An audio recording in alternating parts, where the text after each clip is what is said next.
સંપૂર્ણ ન્યૂઝ આપની આંગળીના ટેરવે ઇન્ટરનેટ ઉપર સંપૂર્ણ ન્યૂઝ જોવા લોગિન કરો www.youtube.com/સંપૂર્ણ ન્યૂઝ। જોઈએ સમાચારો વિગતવાર। પાલનપુરમાં આજે સાંજના સમયે એક અજીબ કિસ્સો બન્યો હતો, જેમાં એક બિનવારસી બેગને લઈ પોલીસ તંત્ર દોડતું થઈ ગયું હતું।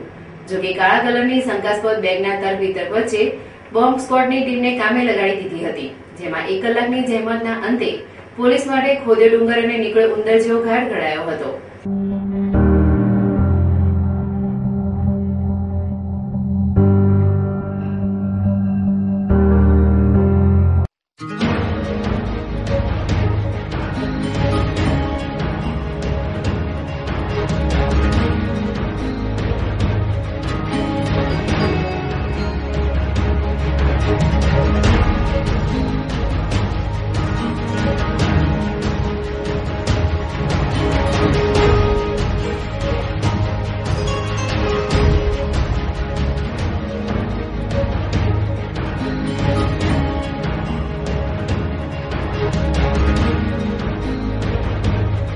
લોકોને હેરત પમાડે તેવા કિસ્સાની વિગત કંઈક એવી છે કે આજે સાંજના 4 વાગ્યાના સમયે પાલનપુરના રેલવે ઓવરબ્રિજ નજીક રામલીલા મેદાનને જોડતા માર્ગ ઉપર એક શંકાસ્પદ કાળા કલરની બેગ બિનવારસી હાલતમાં પડેલી જોવા મળતા આ બેગને લઈ લોકોમાં તર્ક વિતર્ક વહેતા થયા હતા।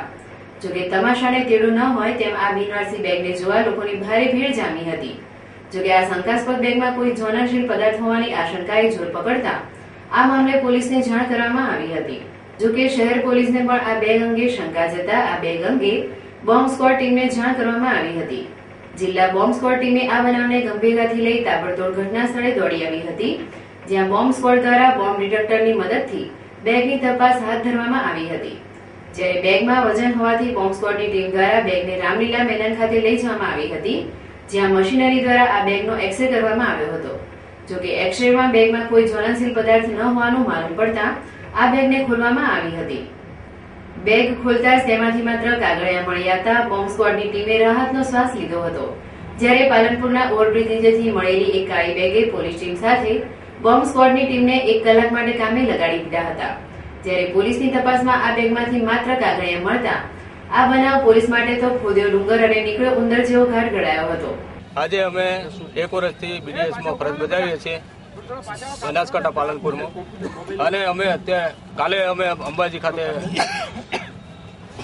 અંબાજી મંદિરને સપોર્ટિંગ માટે ગયેલા હતા, અને અત્યારે 3:30 અમે અંબાજીથી પરત આવેલા હતા। ત્યારે અમે તાત્કાલિક સમાચાર મળેલ કે બિનવારસી બેગ મેવાડા સાહેબને દવાખાનાની બાજુમાં પડેલ છે।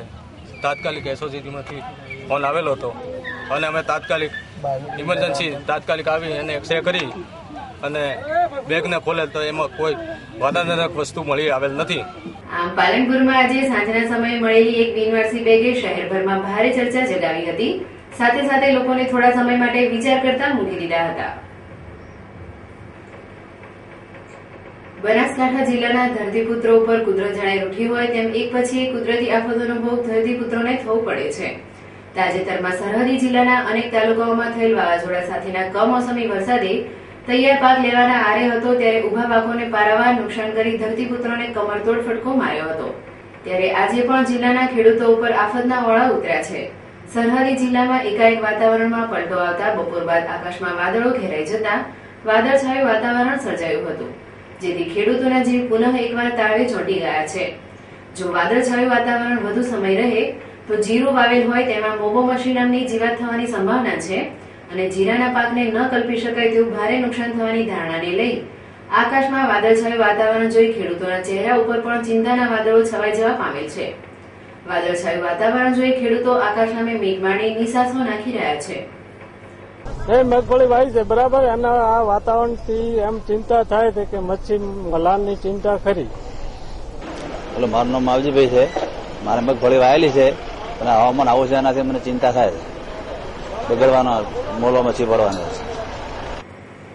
વેપારી મથક ડીસામાં ખોરાકની શોધમાં ભટકતા 15થી વધુ અબોલ પશુઓ મોતને ભેટતા ભારે ચર્ચા મચી જવા પામી છે। જોકે આ પશુધનના આકસ્મિક મોતથી જીવદયા પ્રેમીઓમાં ચિંતાનું મોજું ફરી વળવા પામ્યું છે। ડીસા શહેરના વિવિધ વિસ્તારમાં ભટકતી ગાયો અને આટલા પેટનો ખાડો પૂરવા માટે રસ્તે પડેલ કચરો અને પ્લાસ્ટિક પેટમાં પધરાવતા હોય છે, જેના કારણે અવારનવાર રસ્તે રખડતા પશુઓ ખોરાકી ઝેરનો ભોગ બની મોતને ભેટે છે. વેપારી મથક ડીસામાં પાલિકા તંત્રની ઘોર લાપરવાહીના કારણે ઠેર ઠેર કચરો, પ્લાસ્ટિક અને મેડિકલ વેસ્ટનો જથ્થો ઠલવાયેલો છે, જેના કારણે શહેરમાં ભટકતા પશુઓ આ અખાદ્ય કચરો આરોગતા હોય છે. તેમાંય હાલમાં ખાસ કરીને ઝેરી કેમિકલથી પકવેલ કેરીઓ પશુઓ માટે જીવલેણ પુરવાર થઈ રહી છે. જે વચ્ચે ગતરોજ શહેરના વિવિધ વિસ્તારોમાં 20 થી વધુ પશુઓની હાલત લથડી હતી, જેમાં ટેકરા વિસ્તારમાં 10 ગાય તથા 3 હનુમાન વિસ્તારમાં 6 જેટલી ગૌ માતાઓના મોત નીપજ્યા હોવાના અહેવાલ સાંભળ્યા હતા. રબારી વાસ ટેકરાની અંદર 8 થી 10 ગાયો મરેલ છે, એમની તાત્કાલિક તપાસ કરવી જોઈએ. અને બીજું કે ઝેરી પદાર્થ ખાવાથી આ ગાયો મરેલ છે અને 2 થી 3 ગાયો હજી તરફડિયા ખાઈ રહી છે અને તાત્કાલિક આ રિપોર્ટ આપેલ છે, બધાને તાત્કાલિક ન્યૂઝવાળા પણ આવેલ છે અને એનો તાત્કાલિક રિપોર્ટ લે એવી અમારી ખૂબ અરજના છે ગામ લોકોની. આમ ડીસામાં એકાએક 15 જેટલા અબોલ જીવ મોતના મુખમાં ધકેલાતા જીવદયા પ્રેમીઓમાં કચવાટની લાગણી પ્રસરી જવા પામી છે. પાલનપુરના ગોબરી રોડ પર આવેલ જનકપુરી સોસાયટીના એક રહેણાંક મકાનમાં ગત મોડી સાંજે પોલીસે ઓચિંતી રેડ કરી હતી. જોકે પોલીસની આ રેડમાં આઈપીએલ ક્રિકેટ ઉપર સટ્ટો રમતા 8 યુવકો પોલીસના હાથે ઝડપાઈ જતા પોલીસે આ સટોડિયા તત્વો સામે જુગારધારા કલમ હેઠળ કાર્યવાહી કરી હતી. પાલનપુર પૂર્વ પોલીસ મથકના પીએસઆઈ કેએલ ગાંધીએ ગતરોજ સાંજના સમયે બાતમીના આધારે પોતાની પોલીસ ટીમ સાથે ગોબરી રોડ પર આવેલ જનકપુરી સોસાયટીના એક મકાનમાં ઓચિંતો છાપો માર્યો હતો.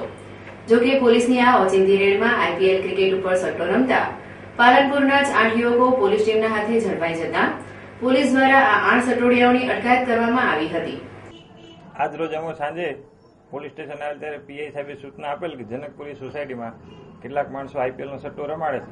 જે બાબતે અમે ડિસ્ટાફ સાથે ત્યાં રેડ કરી, ત્યાં 8 માણસો પકડેલ છે અને 3 વાહનો તથા મોબાઈલ સાથે રોકડ રકમ કબજે કરેલ છે અને આગળની તપાસની કાર્યવાહી ચાલુ છે. પાલનપુરની જનકપુરી સોસાયટીના મકાનમાં આઈપીએલ ક્રિકેટ મેચ ઉપર સટ્ટો રમતા જનકપુરીના મીઠાલાલ જીતમલજી દરજી, પ્રકાશનગરના પરિમલ પરમાર, સોનબાગના દર્શનભાઈ ભાનુભાઈ પરમાર, સત્કાર સોસાયટીના દેવેન્દ્રભાઈ ખાનાભાઈ પરમાર, એગોલા રોડના નીરવકુમાર દિલીપભાઈ મેવાડા અને જનકપુરીના રાકેશ મીઠાલાલ દરજીની પોલીસે અટકાયત કરી હતી.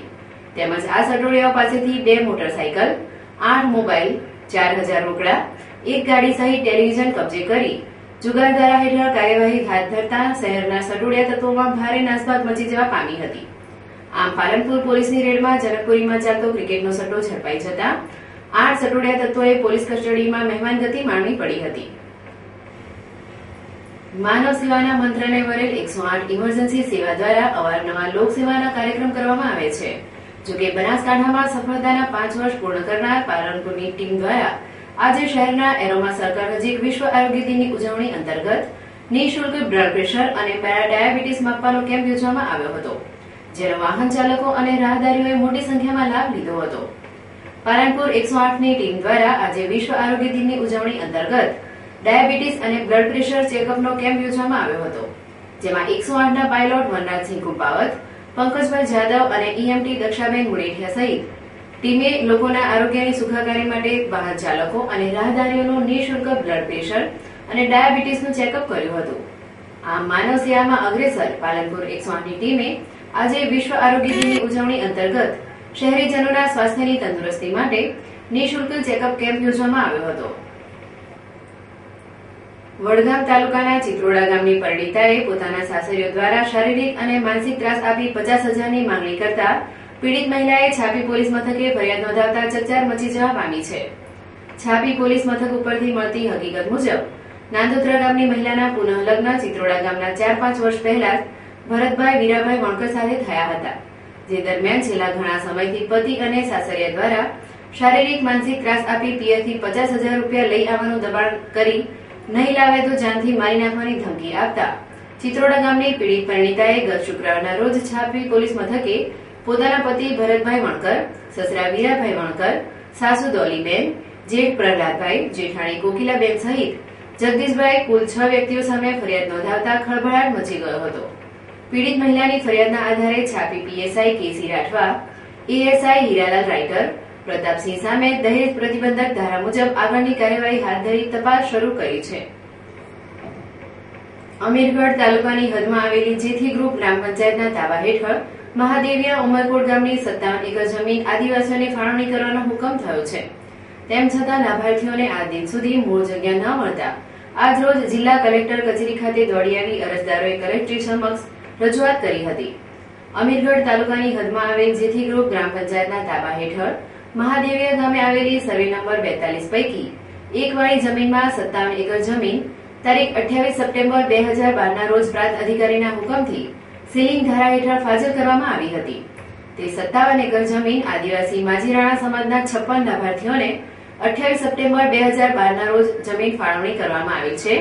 તે જગ્યા માળી જેઠાભાઈ ઉમેદભાઈ, ત્રિગમાભાઈ ઉમેદભાઈ, દેવજીભાઈ ઉમેદભાઈ તેમજ ગણેશજી ઉમેદજી વાળીઓના કબજામાં હોય અને ડીએસ ફાર્મની આસપાસ આવેલ જગ્યામાં સરકારે છૂટી કરાવી મૂળ લાભાર્થી માજીરાણાઓને આપવા માટેની માંગણી સાથે આજે વહેલી સવારે વિશાળ સંખ્યામાં લાભાર્થીઓએ કલેક્ટર કચેરી ખાતે દોડી આવી રજૂઆત કરી કલેક્ટરશ્રીને પોતાની માંગણી સંતોષવા લાગણી સાથે માંગણી કરી હતી.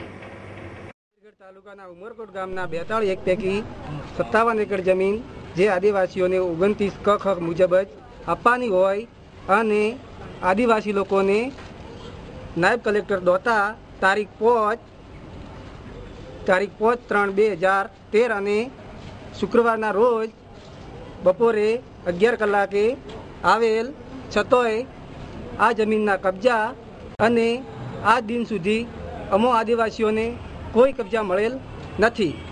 છતોય 57 એકર જમીન આદિવાસીઓને જે ફાળવેલ હતી તે જમીન ડીએસ પટેલ ફોરમની આજુબાજુ આવેલ છે. બાકીની ડીએસ પટેલ ફોરમની આજુબાજુ 37 એકર 10 ગુંઠાનું દબાણ 4 લોકો માળી જેઠાજી ઉમેદજી, માળી ત્રિકમાજી ઉમેદજી, માળી દેવાજી ઉમેદજી, માળી ગણેશાજી ઉમેદજી આ 4 લોકો પાસે આ જમીનનું દબાણ છે. બાકીમાં 20 એકર રહેતી જમીન ડીએસ પટેલ ફોરમની આજુબાજુ આવેલ છે. છતોય સરવરી આખે આંધળા છે, ત્યાંથી જમીન મળતી નથી. ત્યો કે ટુકડે ટુકડે જમીન આવેલ છે. છતોય તમને કોઈ કબજા પામતા અમને કોઈ પણ આજ દિન સુધી કબજા પામતી મળેલ નથી. ફરી એક નજર આજના મુખ્ય સમાચાર ઉપર. પાલનપુરના રેલવે ઓવરબ્રિજ નીચેથી એક શંકાસ્પદ બેગ મળી આવતા પોલીસ તંત્ર થયું દોડતું. બોમ્બ સ્ક્વોડની મદદથી બેગ ખોલવામાં આવતા ખોદ્યો ડુંગર અને નીકળ્યો ઉંદર જેવો ઘડાયો ઘાટ. ડીસામાં 2 દિવસમાં 15 થી વધુ પશુઓના મોત નીપજતા શહેરીજનોમાં ફેલાઈ કચવાટની લાગણી. રસ્તે ભટકતી ગાયો ખોરાકી ઝેરની ભોગ બની હોવાની વર્તાઈ રહી છે આશંકા. પાલનપુરની જનકપુરી સોસાયટીમાં ચાલતા ક્રિકેટ સટ્ટાનો પોલીસે કર્યો પર્દાફાશ. આઈપીએલ ક્રિકેટ મેચ ઉપર સટ્ટો ખેલતા પાલનપુરના 8 યુવકોની પોલીસે કરી અટકાયત. મહાદેવીયા ગામના ખેડૂતોએ જમીનની ફાળવણી માટે જિલ્લા કલેક્ટર સમક્ષ લગાવી ન્યાયની ગુહાર. આદિવાસી સમાજના 56 લાભાર્થીઓ ખેતીની જમીન માટે મારી રહ્યા છે વલખા. આ હતા અત્યાર સુધીના સમાચાર. વધુ સમાચાર સાથે ફરી મળીશું. નમસ્કાર.